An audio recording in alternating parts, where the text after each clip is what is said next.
All right. Floating along. I like this syncopated delayed chord thing.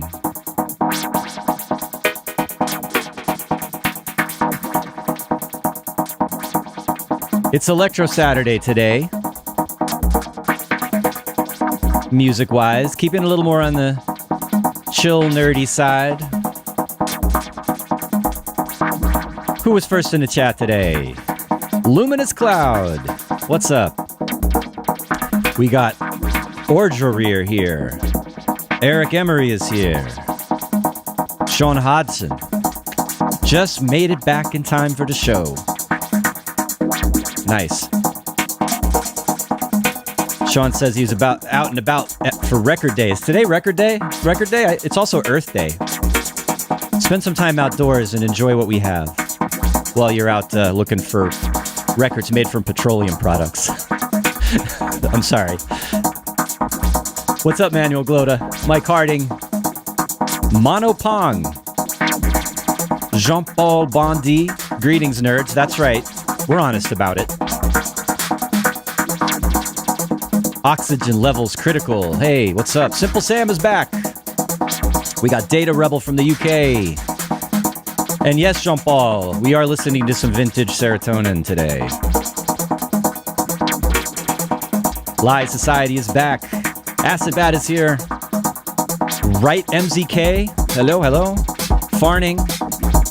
I think that's it, everybody. Now the beats are coming in. This one's a Synapse track called Bubble.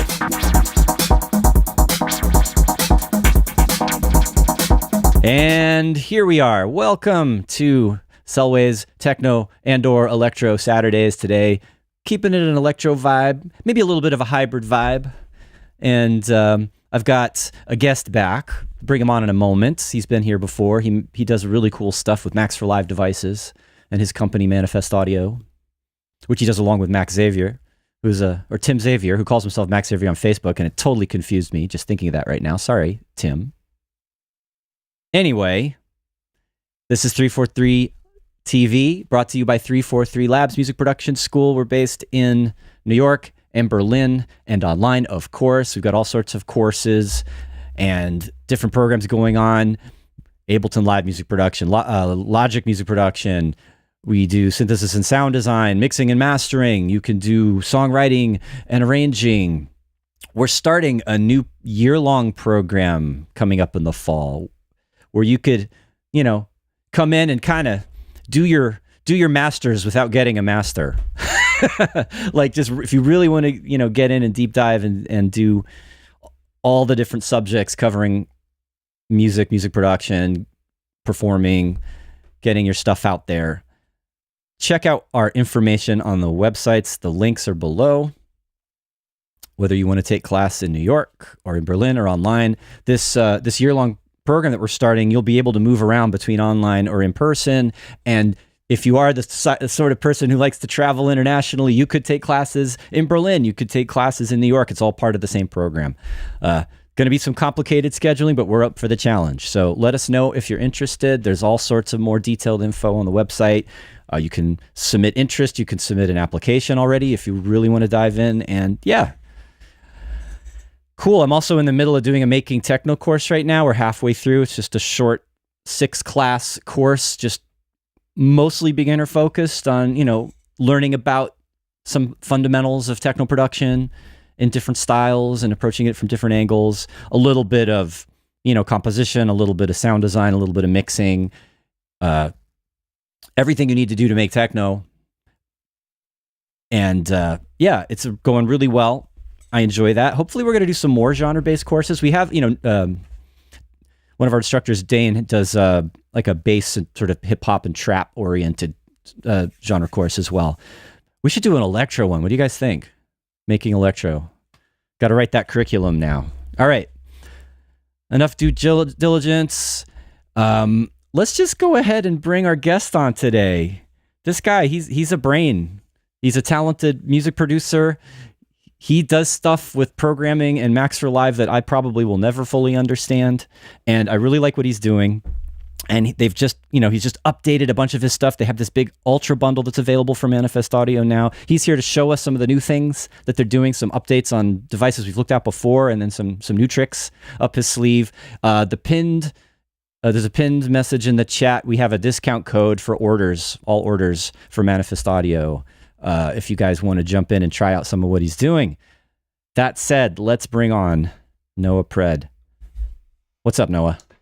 Hey, John. Hey, everybody. How's it going? Thanks for having me back. This is exciting. Yeah, it is exciting. And always the run up with the guest and like making sure the technical stuff's working and we're discussing what we're going to do. And it's kind of like a pleasant anxiety, like getting ready to jump in and see what we can do. So glad that you're game and up for it. And yeah, definitely happy to have you back showing us what you're doing. So what have you been doing? Why are you here? Yeah, so definitely an anticipatory buildup for sure to be here with you today. Pretty exciting.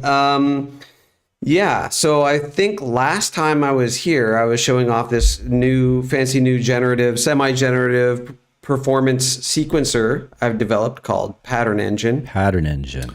Which has just received a fairly significant update along with all the other devices that I've been building out. MIDI effects and audio effects, which together comprise somewhat of an integrated ecosystem in that all these devices kind of at least have the capability to function together and interact with each other in a lot of, I'd like to think, interesting ways. Mm-hmm. And so I'm excited to show some of the new updates, but also some of these ways that these devices can work together to hopefully open up new creative possibilities for people. So I'm going to show some of the updates to our paid devices.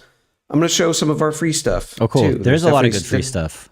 Yeah, there's some free goodies out there as well. So yeah, should we dive in? I think you have my screen over there. Yeah, we do. Let's just, yeah, I mean, like I said to you when we were getting ready, like you're the teacher today. You're right. Leading and we are following. So let's get going. Yeah, okay, cool. So a bit of a show and tell, bit of a share and teach maybe. So this is one of the recently updated devices. It's called Octopulse, and it's a bank of 8 pulse generators that work together in some unique ways. And I used it to create the drum pattern that's going to run. I only used 4 of the pulses, but here I'm triggering this kick on the drum rack, and it's just using the Max for Live drum synth modules. And so let's take a listen to it a little bit. Actually, I'm curious to hear what this sounds like, and then you can like break it down for us. Exactly. So I've just got to get that pesky sequencer synced up with the black hole latency. There we go. And so what we have essentially, I'll just solo the kit for a brief moment, is this 3 16th note pattern from the kick, but I've got it going through a subtraction engine, which is actually the first Max for Live device we released. And this allows me to say, hey, never turn off the first downbeat, never allow the 2 or the 4 to play through. That's a little electro tip. Usually you're gonna want to leave those without a kick drum if you're doing some sort of breakbeat oriented stuff. But all the other possible drum hits in between have a 50% chance of randomizing every 4 bars. So I can like control on the one hand which steps randomize and which don't, and then the interval at which the others randomize, and I can make it so that some will randomize less or more often than others with these percentage sliders. And then I've got a snare over here. And actually, before I do that, let's just go and see if I set the 16th note as the bass rate. Now, if I set the multiplier down to 1, then we're going to hear a much busier kick pattern, but it's still never going to play on the 2 or the 4, which are the 5th and 13th, 16th notes, respectively. All right, let me just jump in there for a second. So, like, what you're doing here with generating this beat, you're able to like determine, it's generating stuff based on math, but like you're also able to guide it so it stays within a framework. So like you're saying, avoid this beat, avoid that beat. You can have it so it's not interacting in a way you don't want it to, and so you can emphasize or de-emphasize things that keep it a specific type of a groove. So like this is kind of like a IDM-y electro thing going on here to my mind. But like this is for an electro groove, you've got to have certain beats always happening. They can't just randomly change or it breaks the vibe. Right, yeah. And that's why I've got the first downbeat always happening. That's never going to be muted. And I just disabled the subtraction engine briefly so everyone can hear what this 16 times 3 pattern sounds like. And I've got it resetting every 2 bars. So we got this sort of hemiola pattern restarting every 2 bar cycle. But then if I go and re-enable our subtraction engine, it's sort of selectively removing some of those kick hits, making it a little more spacious, but also ensuring that certain hits we don't want to hear never play. For example, where the snares happen. And so I've got this second pulse, also just generating an 8/16th note pulse, which is also offset here. And this is one of the new features with the Octopulse, which I don't want to spend too much time on, but we've got this whole new advanced mode feature where each pulse now finally has its own discrete offset and bar reset. So you can have a bunch of different cycles resetting at different intervals for all these different elements. And then, I'll enable this little rim shot here as well. I got to tell you, when somebody in the chat, CSS Element, is already saying my brain hurts. Yeah, I'll try and avoid getting lost too much in the weeds, but here's one of our free devices, is MIDI sample and hold.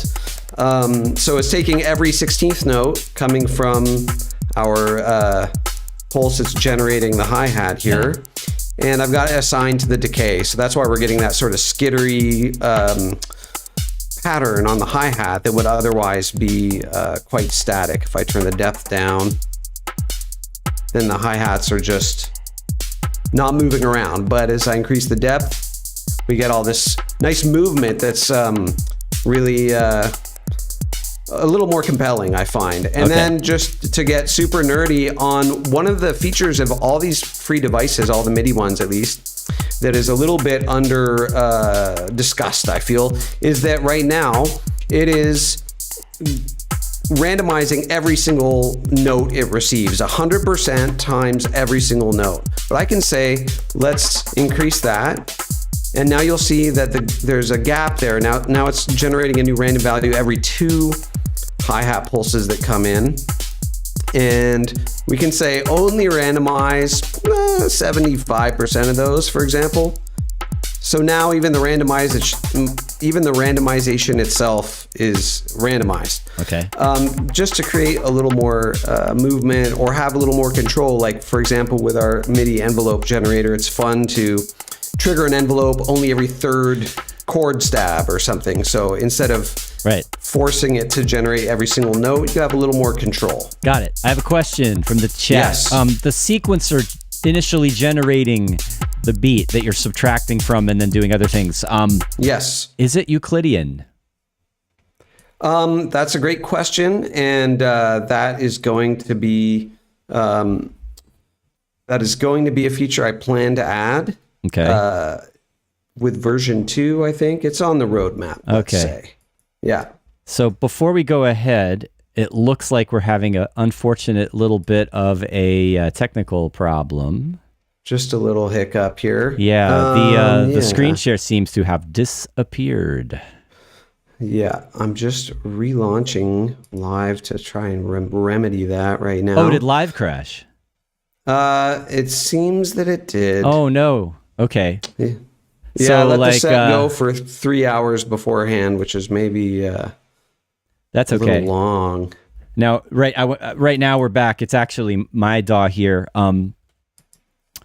So I was wondering, and this is something that I was going to ask you maybe later after you showed us some of the stuff, but like, yeah, if you would like, we could maybe guide from scratch, like start with a sequencer, add in a sound, and do something, in the, like as if you're just approaching it for the first time. Like what's a good like workflow? What's a good thing to start with?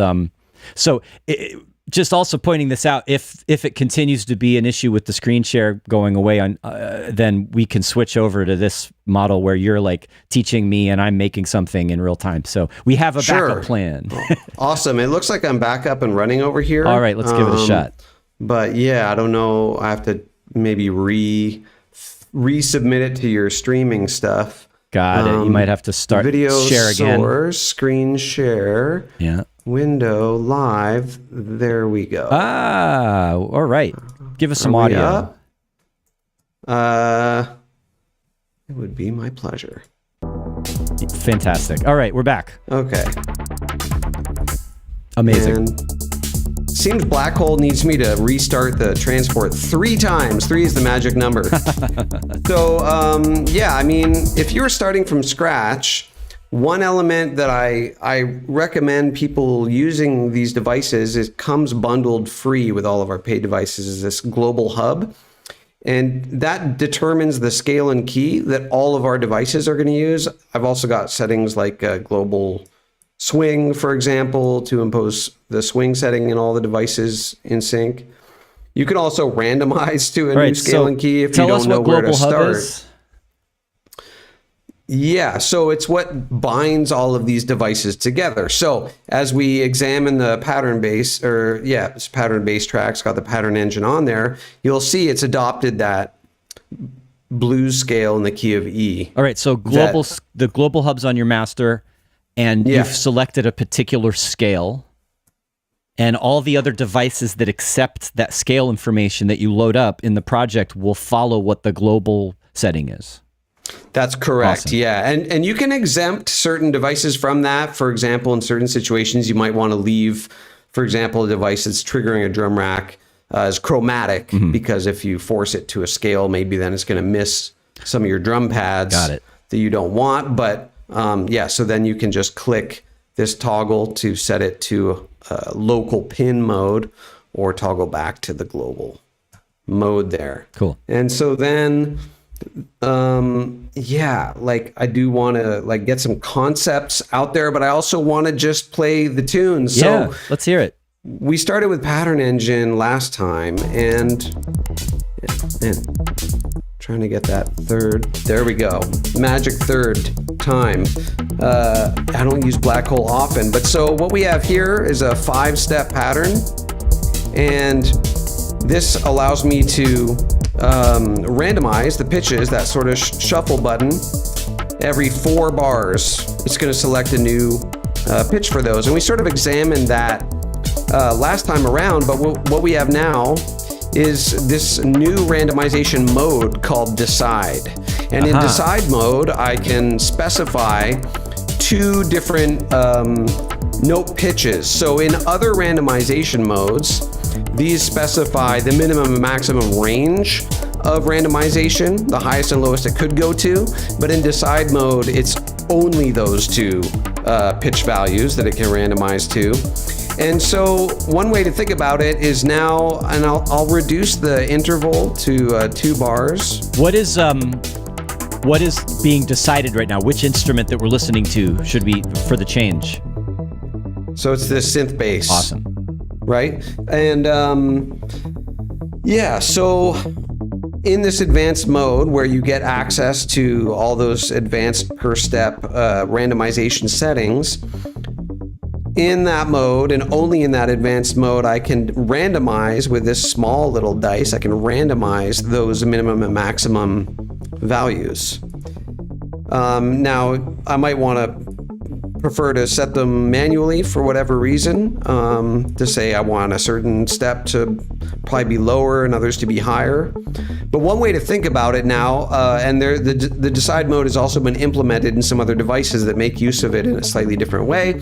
But one way to think about this with Pattern Engine is now I've got like 2 sets of possible values that any of these steps could be randomized to at any time. So there's sort of like version A and version B, but certain steps will be in version A and certain steps will be in version B anytime they're randomized between. So you can kind of interpolate between different versions of the pattern.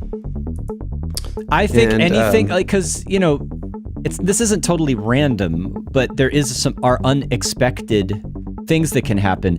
And it seems just that adding this capability is giving you more control over those things. Like it's a more refined way of handling the variation without resorting to completely randomizing things. Exactly. It's controlled chaos. Controlled chaos core.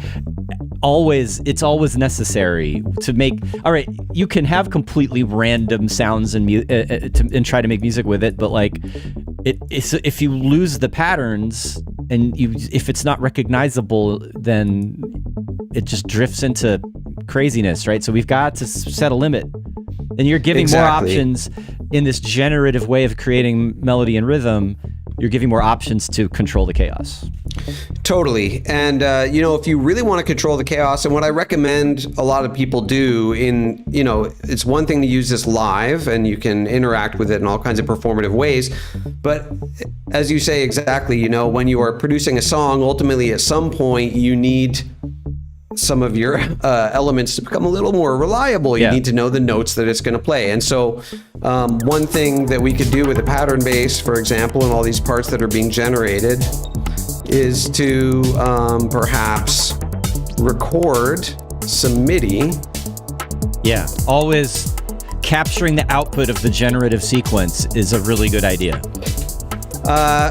Absolutely, and with Live 11's new take lanes, we can... Also audio, but yeah. Yeah. Let me just... Woo! Max is in the house. Max Wild, our fearless leader here at 343 Labs. What's up? We got Mr. Allo Allo. Allo Allo from Bordeaux. A few other new names in the chat here. Aaron 303, what's happening? I'm just talking a little bit while he's noodling.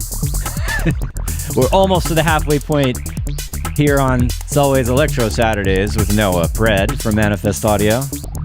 We could also. I would just have fun just sitting here listening to you like make crazy music like this for a while. William, so now, yeah, go ahead. We've got all our take lanes here, and we can just start comping together our favorite bits that we recorded from the pattern engine. So if you could scoot it over a little bit so we could see it. Right now it's yeah, there you go. Perfect. Yeah, so this is a great way to capture the generative output from any of these devices to record some take lanes. You know, it's so funny, like I knew you could comp MIDI, but I keep forgetting to do it. Thank you for this reminder. It is amazing to be able to do that. Yeah, it's pretty cool. I mean, I could have comped it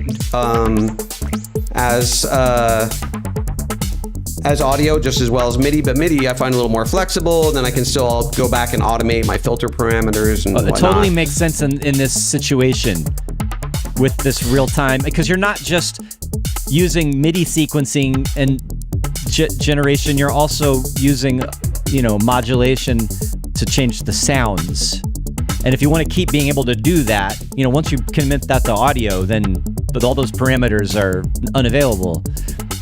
So totally. So one of the other things I want to show is this other utility that, much like Global Hub, comes bundled free with all of our paid devices. It's called X Relay, and it's a system that allows you to freely pipe MIDI to and from any channel in your set. And so in node mode, it's set to receive, and in relay mode, you can send MIDI. Okay. And so right now, it's actually receiving MIDI from that kick drum here. So if I go to the kick channel, you'll see I've got a relay sending on this relay conduit 9. There are 64 relay conduits you can choose from. And the reason I'm sending it here is I've got this very busy bass pattern. Which we like, by the way. There's a comment about that bass sound. It sounds really nice. Oh, nice. That's always good to hear. But, you know, it might be nice if it got out of the kick drum's way a little bit. And of course, we could resort to our standard Ableton Live compressor. Well, wait a minute. Are you saying that whenever the kick drum plays, we don't hear a bass note because it's being removed whenever a kick drum plays? Well, it will once I set the pattern engine to this side mode, so it's receiving that kick. Holy moly.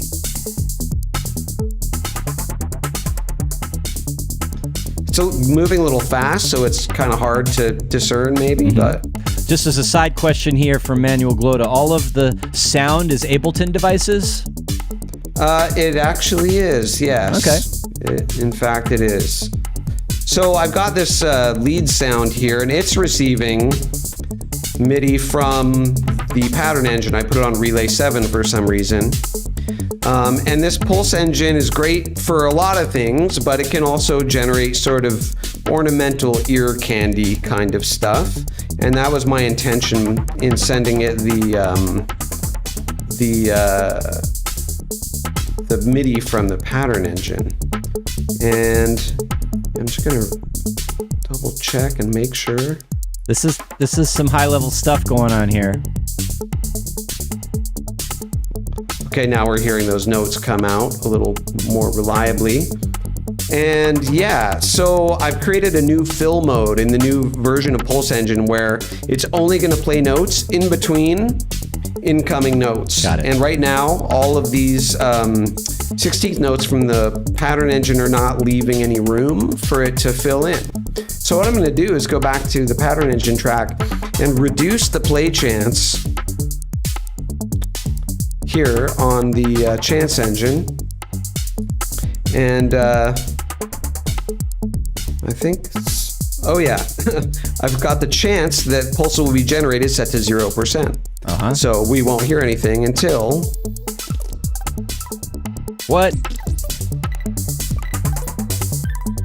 So now it's having this sort of conversation, but it's quite busy still. So, you know, my preference for this kind of interstitial ornamentation, as I described, is to set the pulse probability a bit lower.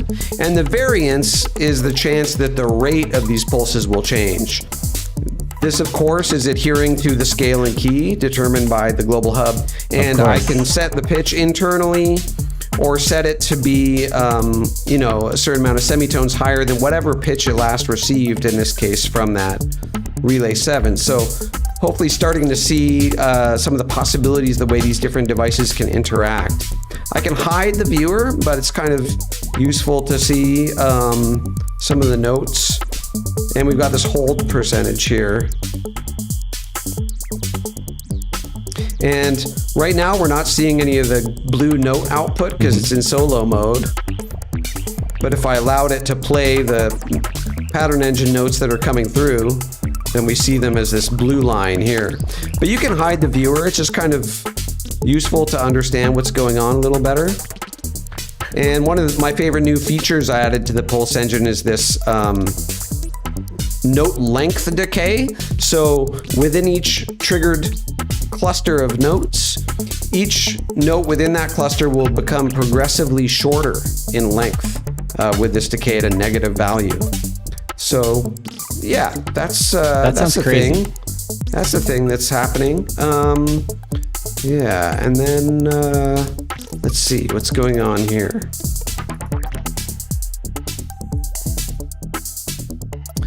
Are you playing which synth are you playing? That squiggly sound that you put in. That's just an instance of operator actually with a user wave I drew in to the oscillator earlier. I see. And a bit of FM from the second oscillator there. And gotta have some spread on that thing. Definitely. It's a little yeah, it's a little goofy sounding. I think I have to reinstantiate this Chance engine. I wanted to go back into that sound a little bit. When it's playing super fast, sort of glitchy, ratchety things, what's causing that? So, right, yeah, it goes super fast because I can specify a maximum, the fastest rate here, and the minimum slowest rate here. So I've set it up now so that it's always going to be between 16 and 64th note values.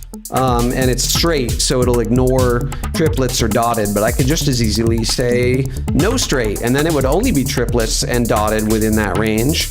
And I can make it go up to 128th notes, for example.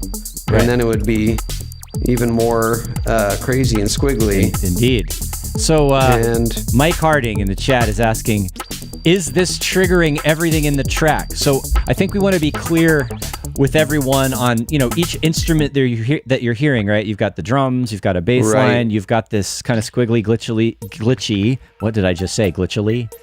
I just made up a word. Melody that's happening on top. Yeah, and so let's just clarify what is doing what in this case. So for anyone who's just tuning in. The pulse leads are the one sound that we're hearing are being generated strictly by this pulse engine. Okay, so the pulse engine is the sequencer, basically. It's playing the notes.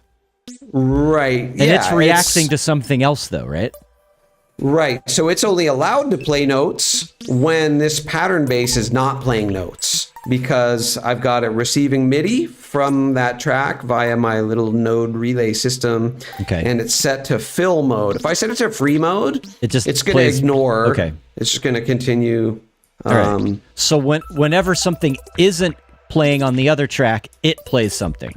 In fill mode, yes. And also in side mode. But the nice thing about fill mode is it takes those gaps between incoming notes as an opportunity to trigger a new rate as per variance. So it's speeding up and slowing down as well, the pattern.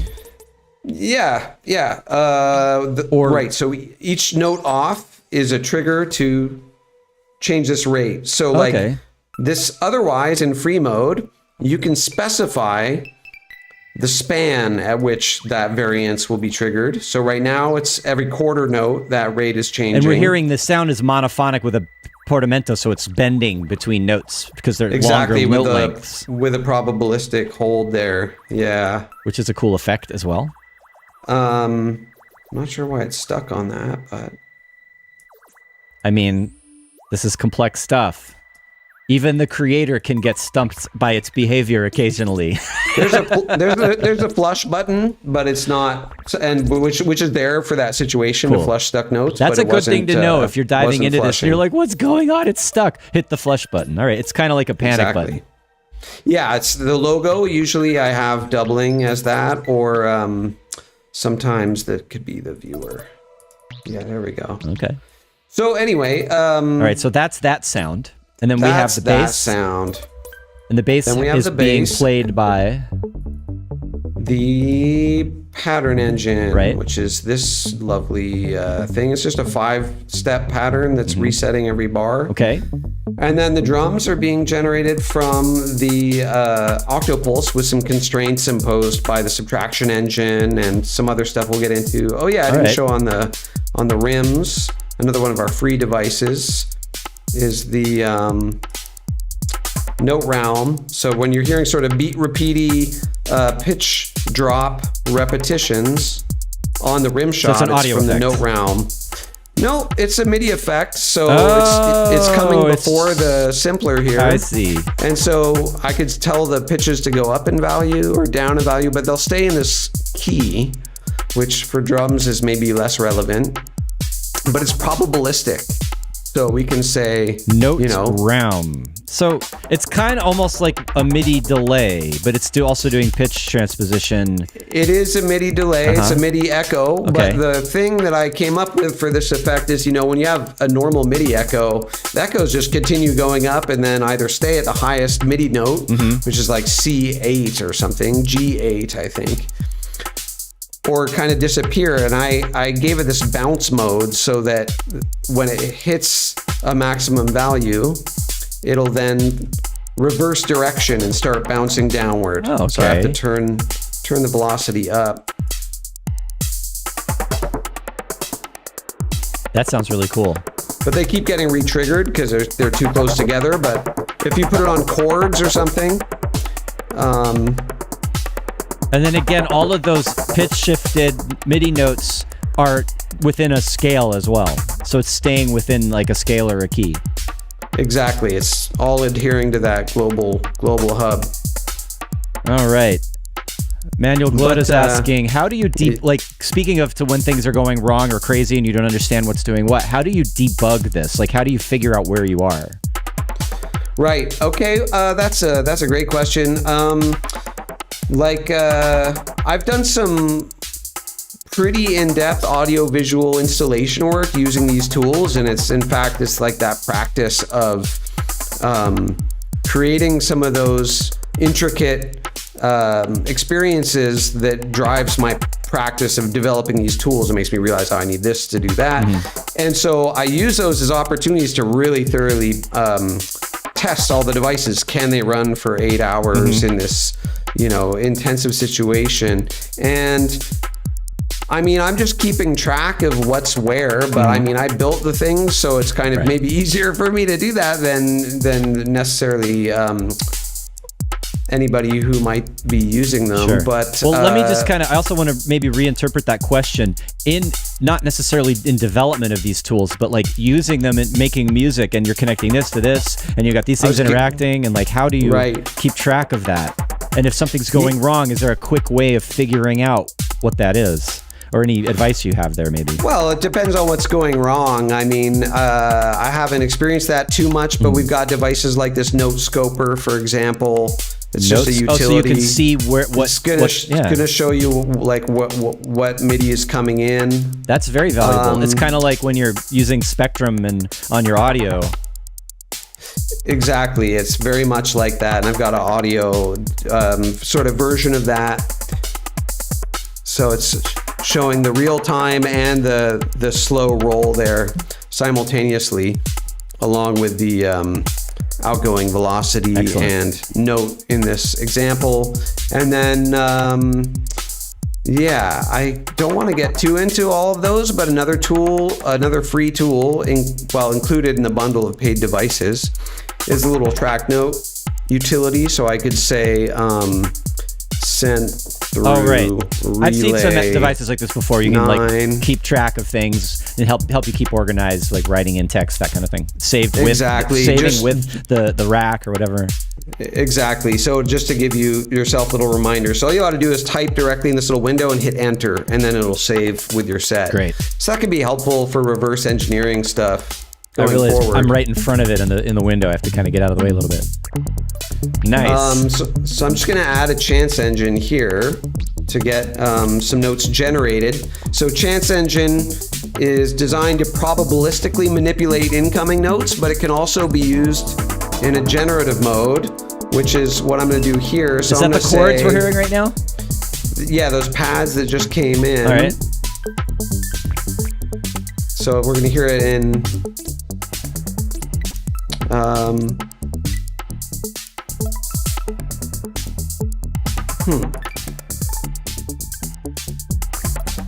Should be hearing it more often. I don't understand what's going on. Whoa, uh-oh. That's a black hole again. Okay. Yeah, the whole internal audio routing thing can be problematic sometimes, but...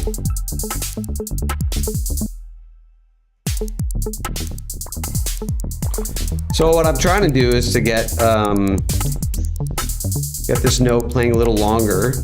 Okay. To generate some randomized chords that were coming out, which, you know, was naturally working wonderfully earlier today, but it's currently being...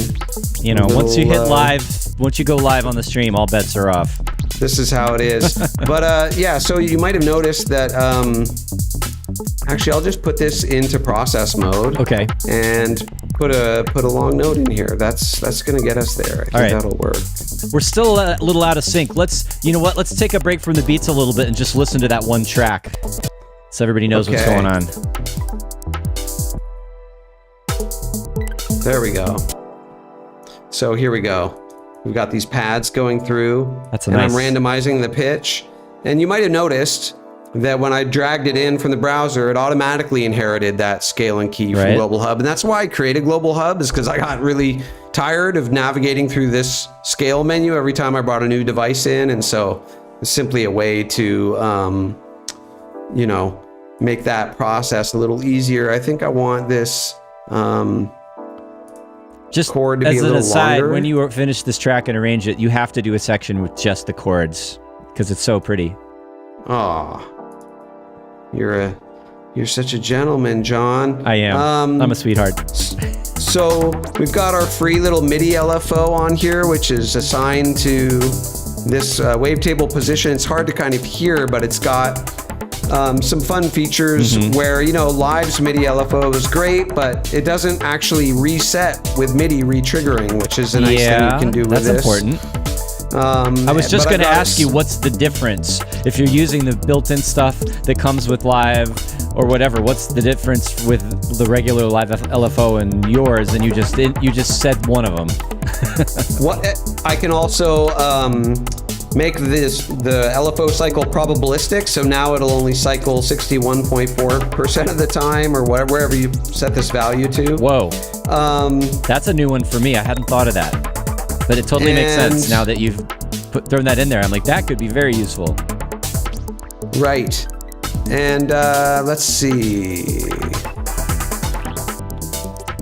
I've got also like the filter frequency here manipulated by this LFO, which is also in our free mod squad. And one of the things it does, so for example, the rates are a lot more flexible. I've got a base rate of one whole note times 4, so it's a 4-bar rate, but I could also do, you know, 3 or whatever, any value there, so you can get really creative with those. And I've got it, you know, if you want normal LFO behavior with very smooth value changes, you can leave it on the default high quality setting. But for me, it's quite interesting to actually quantize that stepping, especially with a continuous tone like this pad. Stepping so now and quantizing a modulator like that, that's a really cool idea. Yeah, so now you're starting to hear the 30-second note in the change of the frequency as it moves up and down. If I set it to like 16th note dotted. There, it's really obvious now. And we can smooth that so that those changes are, you know, we're hearing the stepping, but it's not like a... That almost looks like a fractal waveform. It's like a waveform in a waveform. It kind of is. That's not a bad way to think about it. Yeah, let's see if our chance stabs want to do anything here. Okay. There we go. So I think it was something to do with the length of note I was trying to get the other chance engine to spit out. It was struggling with that for some reason, but so I'm just going to solo these chords that I have coming in now. And so So I can say play every 16th note. And this is the chance the pitches will be randomized. And turn this down for a moment. But I'm just going to show how decide mode works here. So it's going to decide strictly between these two values. Okay, now that's like a really way too hyperactive pattern. All right. So I'm going to set it back to every 5/16 notes. Right? And then I could reduce the play chance. Then we're just going to get these sort of intermittent stabs coming through. Or I could set it back to that busier 16th note pattern. And then just bring the play chance down on those. So we occasionally get some more interesting doubling up, but still happening less often. And then one of the new features with the latest version of Chance Engine is this probabilistic swing. So I can apply a swing amount here, but there's zero chance they'll be swung. If I want to hear a normal swing on it, I would set the swing chance to 100%. But if you follow, you'll understand now that on a per note basis, currently there's a 46% chance that each hit would be swung by the allowable amount. That's and then great, because in real life, when you play an instrument, percussive or not, with a swing or a groove, it changes, and sometimes you might want to sound more straight, and sometimes you might want to sound more swung or whatever, and this kind of simulates that. Exactly, that was my thinking. And then down here we've got an additional randomized short delay for even more humanization. And what I was thinking would be cool to do with this feature would be to record the MIDI and then take the bits that have cool little swing artifacts and then export that as a groove, extract that as a groove that's a great to the idea. groove pool. So it's a kind of, you can think of it as a groove generator, but I'm just going to turn that swing down for now because nothing else is swinging. But I did want to show that, you know, I have this mic plugged in with our X-Translate device. Oh wait, hold on. Before you dive into that, that's really amazing. Just to say, we're sort of in the home stretch here. It's about 10 to 2. Hope everybody's enjoying nerding out with us and with Noah getting deep into these amazing devices. Now, in general, we had a question here from Koseps. Oops, 1 second. He's looking at the website and is asking if you could expand a little on the different bundles, right? So when you're looking at what's available on the website, like where do you start? Yeah, so we have 3 bundles that we've just launched, and I'm very glad you asked because, like, yeah, my friends remind me to do better promotion, and I often forget that part. Yeah, so if you want all of our paid devices, you get the Ultra Bundle. If you just want the MIDI generators, stuff that we've been looking at so far, then you could get away with just grabbing the Max MIDI bundle. But if you want to use the audio effects, which we'll have time to look at 1 or 2 maybe in these final moments, then you could just get the Max Audio bundle. But the Ultra bundle includes all of our Max MIDI effects and all of our Max Audio effects, as well as all of our live rack toolkits, which you don't need Max for. But we just released a new toolkit. So the rack toolkits are just using regular live devices. Exactly. Okay. Yeah. But configured in some fairly clever ways, I would like to think. For example, we've got a bunch of audio chords. So you can apply a chord to any audio using the latest racks. Cool. With a selection of 67 different chord types. But this is getting way too busy. It's really busy. I turned the volume down a little bit while you were talking about the different packs. But I want to talk briefly about this audio effect that translates any audio source in real time. Ideally, it might be a guitar. I've seen some people using it to fantastic effect with wind instruments, for example. And I'm not doing anything with it yet. I've just got it receiving my mic signal, and you'll see it's set to relay 5. I've got the relay system built in, But you only need to use that with it in Live 10 and Live 11. I've got it actually routed to these Vox chords, and it sees that there's MIDI on that track, even though it's an audio track. Do me a favor. It sees it in there. Let's mute the drums and the busy stuff and focus on just what that's doing. Yeah. And then if there's time, what I said before, and I think we've got a request from the chat as well, if we can like make at least one thing from scratch just to show the process. Totally. All right. So I'm gonna leave these funny little bits going here. Yeah, essentially, let's see. Oh, right, I disabled the, oh, here we go. Hello. So these are some synth chords that the relay is being used actually just to conform everything to the scale and key. But I'm taking the real-time MIDI extracted from everything I'm saying to you right now, and it's being expressed through this chord constrained to the scale and key with X relay, which if you use it for nothing else, at least it'll talk to the global hub to keep all of your tracks in that same scale and key you might be using for other devices. All right, so wait, and just hold on a sec. What are we hearing right now? Oh my God, that's crazy. So yeah, what you're hearing essentially, and I can repitch and adjust the velocity of the output. You're hearing MIDI triggering this pad of a wavetable, and it's being triggered by my voice. Okay, so your voice, the audio's coming in, and then something's listening to that audio and generating triggers based on the amplitude. X-Translate is in real time detecting the pitch and amplitude. Okay. And it's sending these pitches here and this velocity, and I've transposed it up, and it's going to stay also in that E blues scale unless you. Okay, and then it's being quantized to a scale. And I can quantize it rhythmically in real time as long as the transport is playing. So now we're going to get these kind of like slightly more rhythmic 16th note artifacts, or I could set it to 8th note. I have a question for you. Okay, so it's generating chromatic notes. Can it do in-between pitch information? Like, could this work with something like MPE to actually do like microtonal stuff? I mean, is that like a future idea maybe?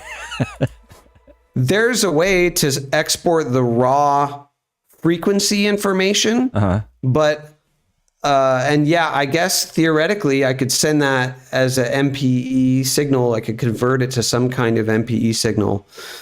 But most people are working with MIDI devices. Right. MIDI effects don't receive raw frequency. They need that frequency converted to a MIDI note that it can play.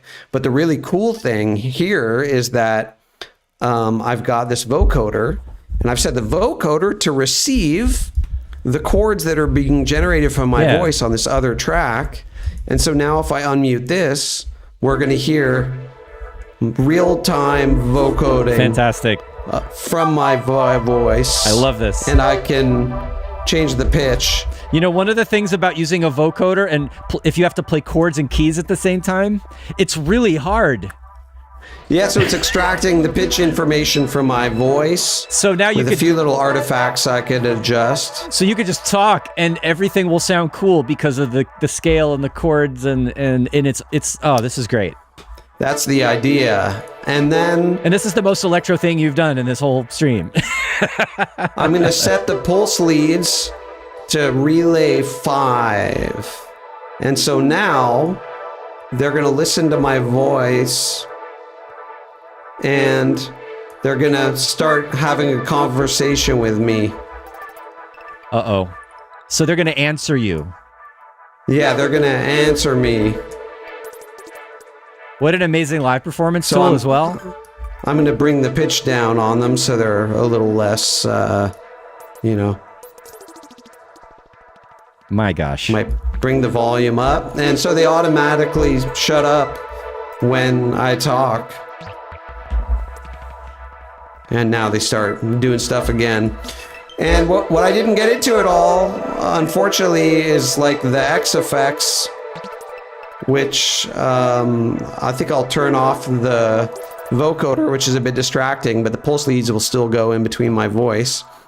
So I've got this suite of audio effects that also can be controlled by notes within a scale and key, and can receive notes via this same relay system to control, for example, if I go to the snare, to control the delay time.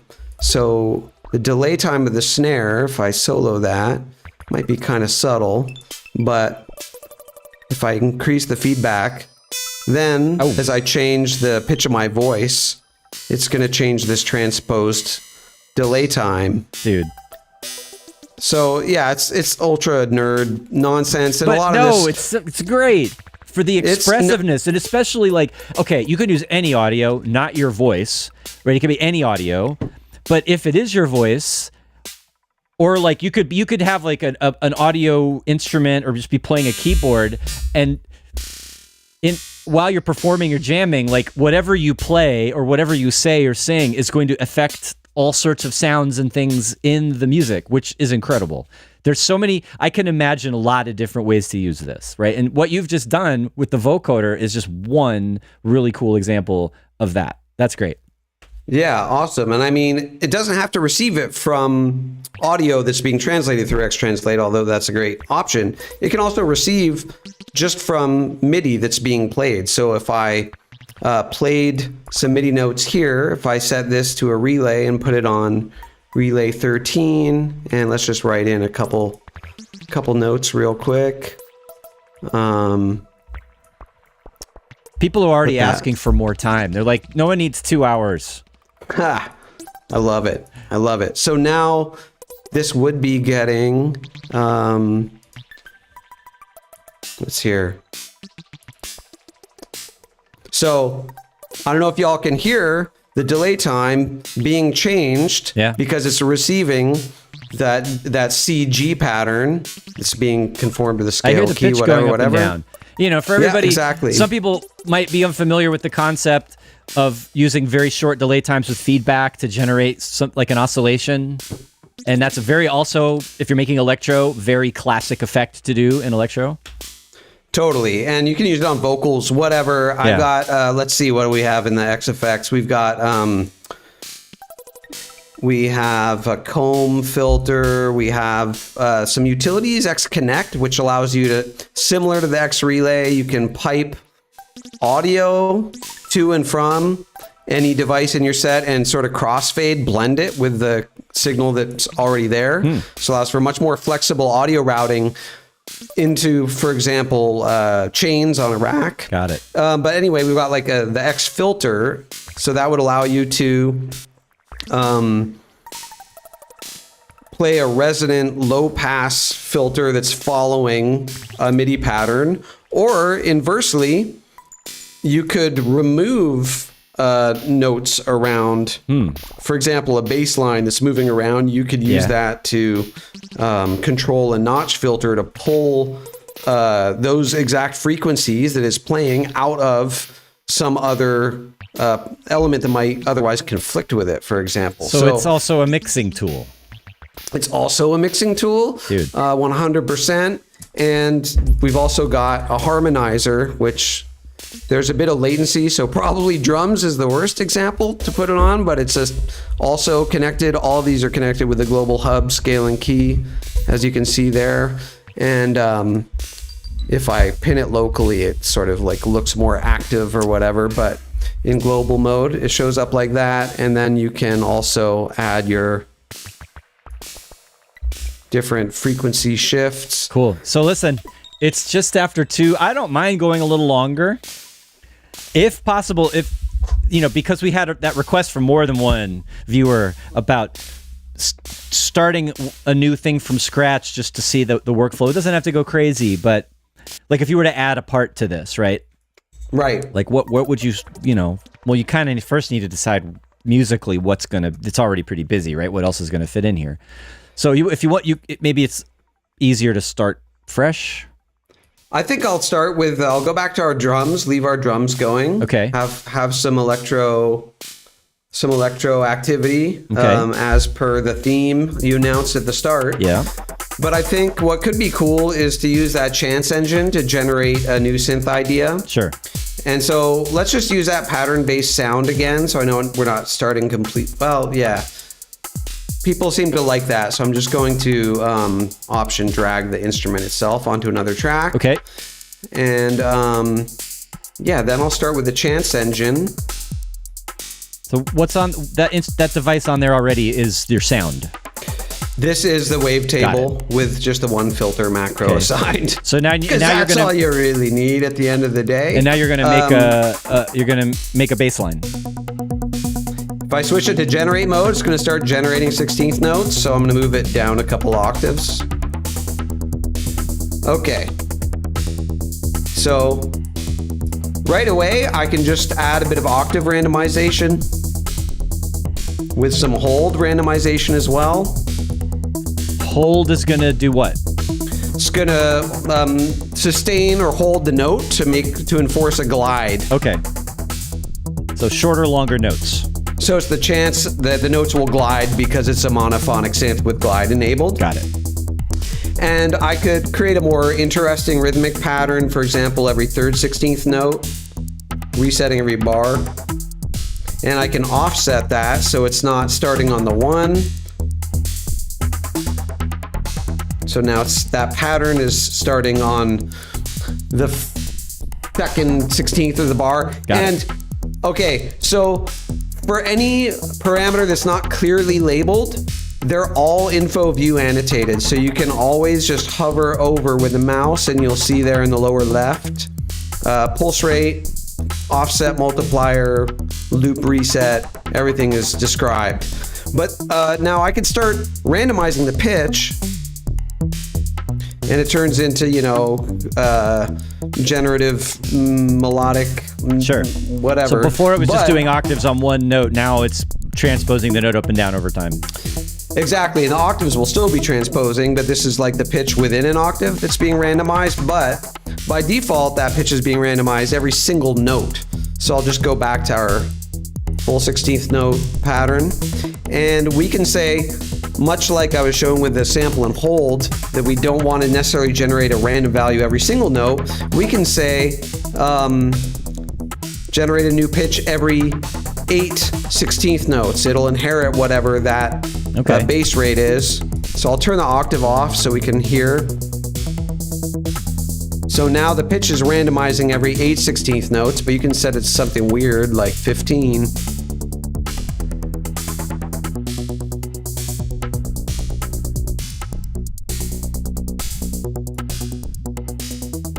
And we can constrain the octave range so it doesn't go too low down or quite too high. So far. Exactly. You don't want it to get muddy or out of the bass range. You want it to be in that couple of octaves that work best. Exactly. And now we can put a little velocity randomization, set the floor on that so it's not quite so low, and just dial the playback so it's not quite so busy. And again, if you want to capture this to MIDI, that's recommended. Yeah, because that's what I've been thinking this whole time, is that it's just constantly wandering. But I've heard already, a couple of really cool patterns that I would like to hear repeat. You probably should be capturing MIDI from the start, and as soon as you hear something you like, take note of it. That's always a great idea. Just have MIDI kind of listening, and Live does a great job of that with MIDI that's being played by hand. But I wonder, let's see, this track is armed. What happens? Yeah, the capture button is not even lit up. So yeah, you do have to kind of keep things recording in real time. But I'm usually getting things dialed in until I like how they sound. I've just put this noise frequency modulation. So this is our frequency modulation effect. That sounds cool. I'm just going to put it on the pads to show how we can use any other signal in the set as a frequency modulation source. Dude. So I'm going to use You just had to throw in another new thing, didn't you? This is the last thing. I had to show the X effects a little bit. This is one of the more fun options beyond the fact that you can play the FM via MIDI, which is pretty cool already. But we can also, like for example, which are the hi-hats that are playing? I think it's these ones. So let me just solo the pads. So now those chords are going to determine the frequency of the frequency modulation oscillator. There we go. Now the pads are being frequency modulated by that kick drum, which is a little easier to hear. The hi-hats were just too quiet. Okay. But I've got a modulation gain here. Oh, I see.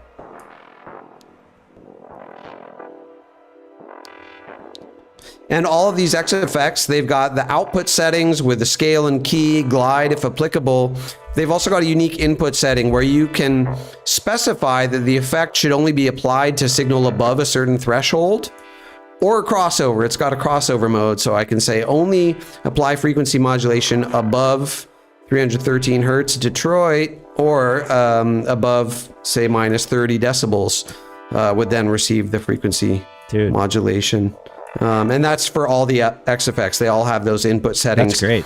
And as well as an attack and decay time to control how the effect is applied when the signal does exceed that threshold. So, yeah, I'm sure it's been like a lot for people maybe, or maybe there's hunger for more. I don't know. I know we've gone over time, but I'm also eager to take any questions that might have come up. I think we're actually good. We're a little past the hour, but not too much, and I think we've squeezed in everything we needed to. Yeah, awesome. I think we're good. I love a lot of these ideas, and anything. If you say something, then immediately my brain goes, "Oh, I could do this and that." Like that's the whole point.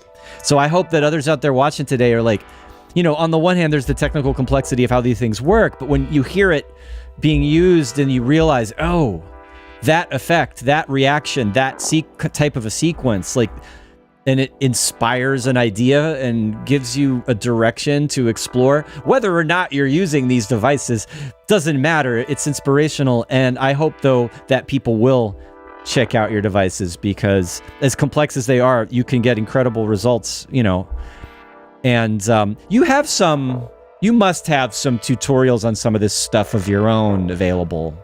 Oh yeah, we've got... Whoa!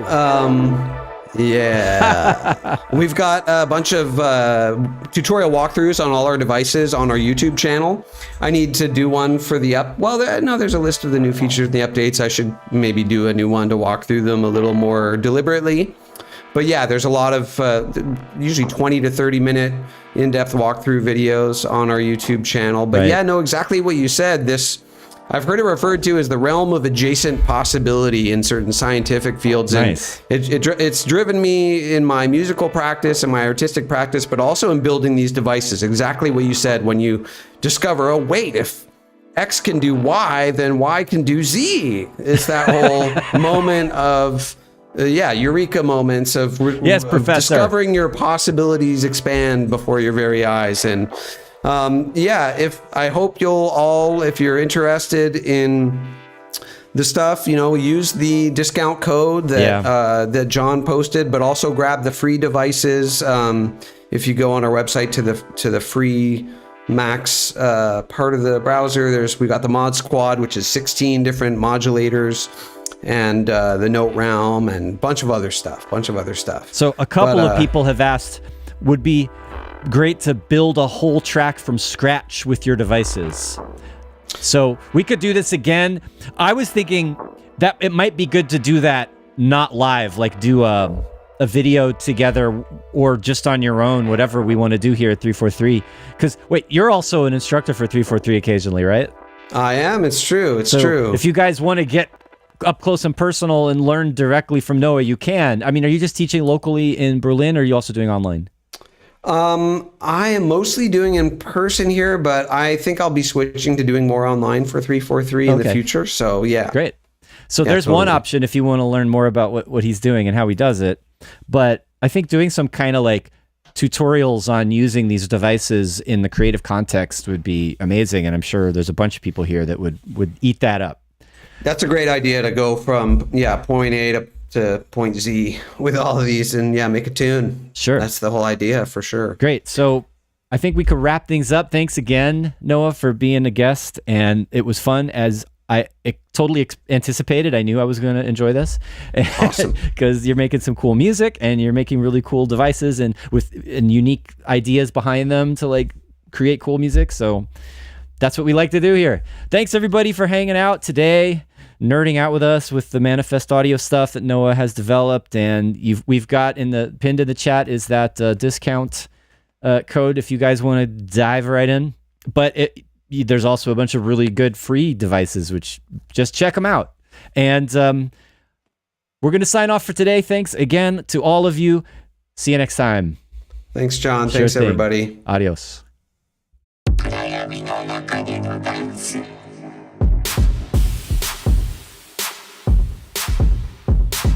風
のように飛ぶロボット